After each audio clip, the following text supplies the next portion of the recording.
Mr. Vice Chairman, Sir, I rise to support this very simple piece of legislation whereby it is proposed that the Electricity Supply Act should be amended so that power scheme up to rupees 5 crores need not be referred to the Central Electricity Authority for their concurrence. As my friend was just saying, although he did not agree with it in view of the escalation of the cost of inputs since 1948, it was really very necessary, rather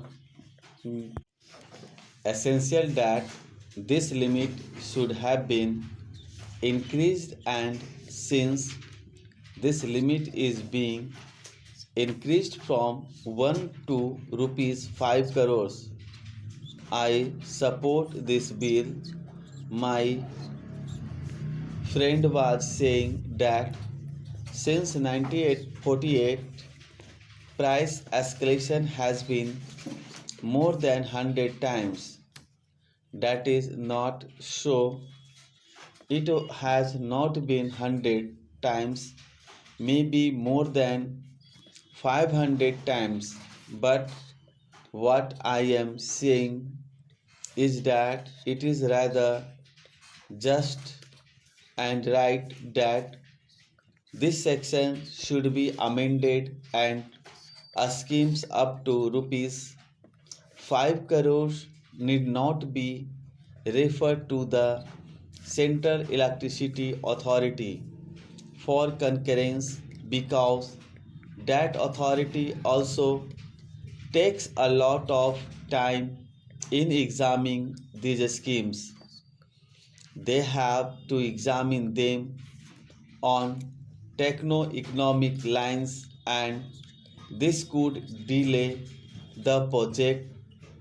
So at least up to 5 crores this delay will be avoided, and this legislation is a welcome move.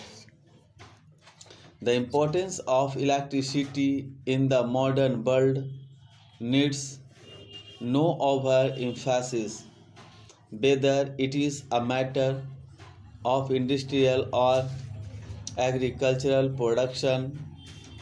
Electricity has to be there and has to be generated to meet our requirements.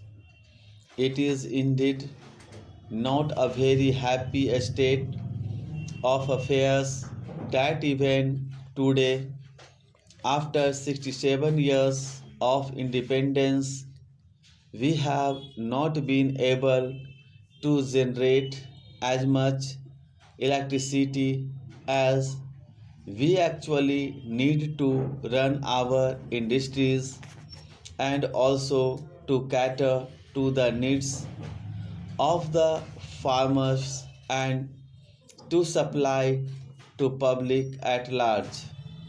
Still, is rather gratifying to note that in the first quarter of the current financial year, the power generation has more than 15%, that is from April to June, as compared to the corresponding period last year.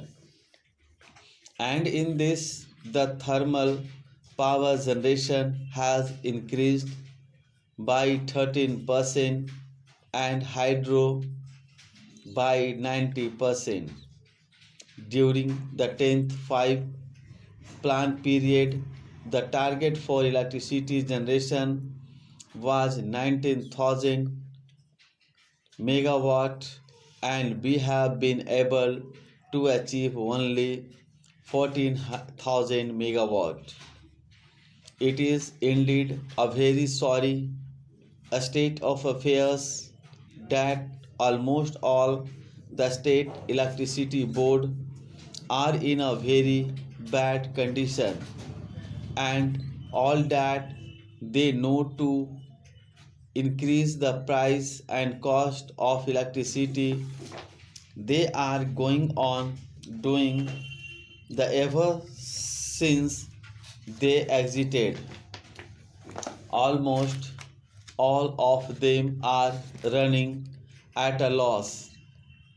It is a very serious matter and must be looked into.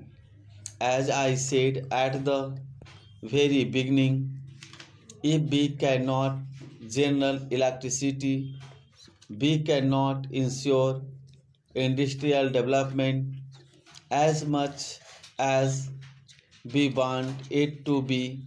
Almost 20,000 industries or more than 20,000 industries have suffered just because of short supply of electricity.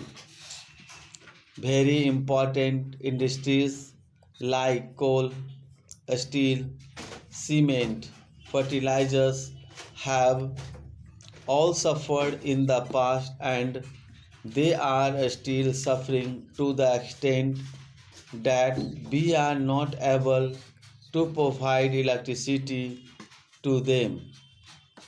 So, our government must look into the working and the functioning of these electricity boards, which are no doubt proving a sort of white elephant for our country and for our states.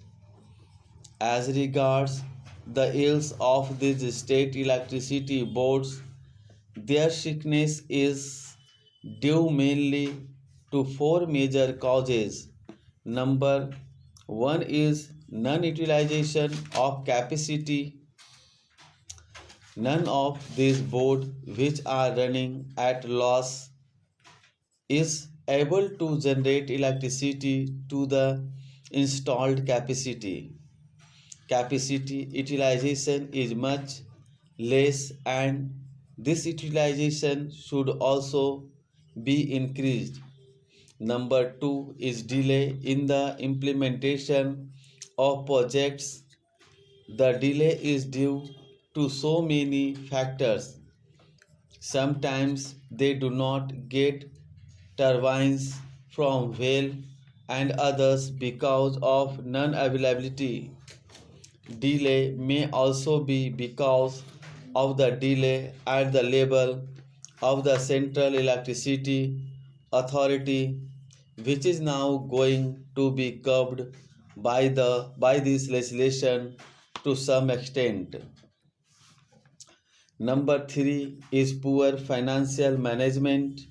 Really, their financial management is very bad and it must be looked into seriously.